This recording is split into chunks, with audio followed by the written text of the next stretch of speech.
이번 시간은 인사이더 게임의 소식입니다. 첫 번째 소식입니다. 하럴드 얼리 액세스 로드맵 공개, PVP와 레이드 보스 포함한다는 이야기입니다. 포켓페어가 트위터에 새로운 게시물을 올려 얼리 액세스용 로드맵을 공개했습니다. 이로써 버그 수정 및 예정된 콘텐츠에 대한 계획이 드러났습니다.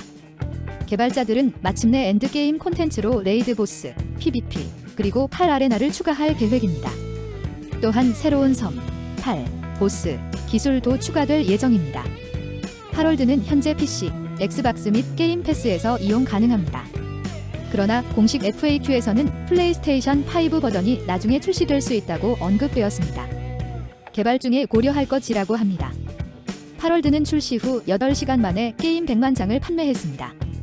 그리고 출시 이후 기대 이상으로 기록을 깨뜨리고 있습니다. 그것이 로드맵에 예정된 콘텐츠에 대한 구체적인 출시 일정이나 날짜를 제공하지 않은 이유일 것입니다.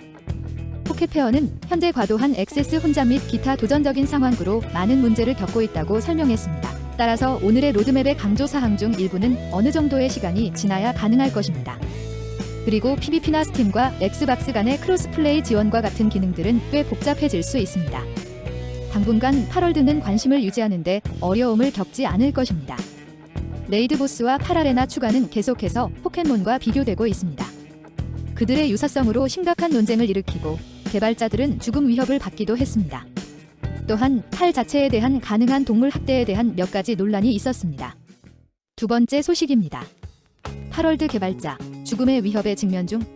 하럴드의 급부상에 따라 이 게임 주변의 개발자들은 게임에 대한 반발뿐만 아니라 더 어려운 문제와 마주하고 있습니다.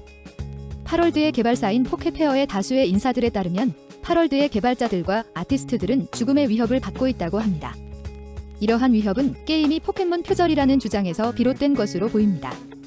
커뮤니티 매니저 버키는 트위터에서 내 모든 DM과 이메일을 분투적으로 확인 중입니다. 그러나 죽음의 위협, 회사에 대한 위협, 엄청난 허구 주장들은 건너뛰기로 약속하겠습니다 라고 말했습니다.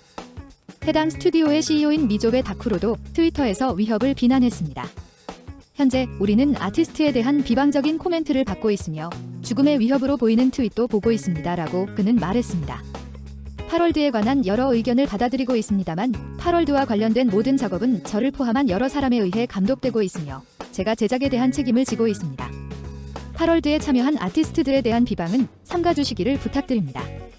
하럴드가 포켓몬을 표절했다는 주장이 타당한지 여부에 관계없이 어떤 이유에서든지 죽음의 위협을 내리는 것은 결코 허용되지 않으며 결코 일어나서는 안 될 사태입니다. 세 번째 소식입니다. PTA, 하럴드 동물 학대에 대한 입장 발표. 하럴드는 매일 지나갈 때마다 기대치를 능가하며 차트에서 더 높은 곳으로 솟아올라가고 있습니다. 출시된 지 일주일도 채 되지 않았음에도 불구하고 그것은 이미 700만 장 이상을 팔아들였으며 팀에서 동시 접속 플레이어 수를 기준으로 카운터 스트라이크와 같은 게임을 제치는 인기를 얻었습니다. 그러나 포켓페어가 시장에 내놓은 이 게임은 논란에서 면하지 않고 있으며 몇 가지 논쟁적인 문제가 나타났습니다. 예를 들어 게임의 팔에 대한 논쟁이 있습니다. 이들은 닌텐도의 포켓몬 캐릭터를 떠올리게 하는데 이 팔을 생성하는 데 인공지능이 사용된 것으로 주장되기도 합니다. 또한 하럴드에서 동물 학대에 대한 논쟁이 있으며 사용자들은 다양한 동물적 생명체를 포획하고 죽이고 일하게 해야 합니다. 최근 PTA에 연락하여 하럴드에서 동물 학대에 관한 주장에 대한 단체의 의견을 알아보았습니다. 자선단체인 PTA에게 동물 학대와 학대에 대한 주제에 대해 어떻게 생각하는지 확인하는 것이 현명할 것이라고 생각했습니다. 나는 양과 고양이와 유사한 생물들을 살짝 때리고 펠스피어에 갇혀 기지에서 일하도록 해야 했습니다. 초기 게임 제국을 구축하는 과정이었습니다. 이는 귀여운 동물들에게 돌격소총을 장착하고 다른 생물체와 싸우도록 보낼 수 있는 게임입니다. 이는 동물 학대를 혐오하는 활동가들 사이에서 뜨거운 관심을 불러일으켰지만 PTA는 이 문제에 대해 어떻게 생각하고 있을까요? 다음은 PTA 프로그램 부사장 엘리사 알렌으로부터 얻은 입장문입니다. PTA는 이미 하럴드 팬들로부터 팔을 잡아먹는 것과 무관하게 게임을 위한 비건 가이드를 작성해 달라는 요청을 받았습니다. 이게 바로 비건월이니까요. 게이머들은 게임 세계와 외부에서 비건으로 동물을 돕고 싶어합니다.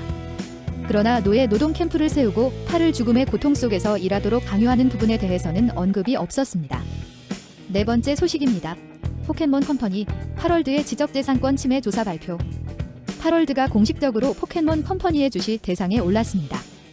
포켓몬 컴퍼니는 초기 액세스로 출시된 이후 8월드에 대한 첫 공식 발표를 했습니다. 발표에서 포켓몬 컴퍼니는 그동안 많은 문의를 받았으며 직접적으로 8월드라고 언급하지는 않았지만 해당 게임에서 자사의 자산을 사용할 권한을 부여하지 않았다고 언급했습니다.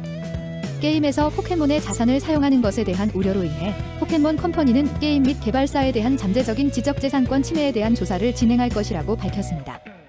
전문은 다음과 같습니다. 2024년 1월에 출시된 다른 회사의 게임에 관한 많은 문의를 받았습니다. 해당 게임에서 포켓몬 지적재산 또는 자산의 사용에 대한 어떠한 허가도 부여하지 않았습니다. 포켓몬과 관련된 지적재산권을 침해하는 행위에 대한 조사를 실시하고 적절한 조치를 취할 것입니다. 우리는 앞으로도 각 포켓몬과 그의 세계를 소중히 여기고 키우며 포켓몬을 통해 세계를 하나로 이어나가겠습니다. 조사 결과에 따라 어떠한 조치가 취해질지는 앞으로 확인되어야 합니다. 현재로서는 8월드는 출시 이후 성공을 계속 즐길 것입니다. 또한 포켓페어는 새로운 로드맵에 명시된 대로 게임과 기능 개발을 계속할 것입니다. 이상 게임 뉴스였습니다.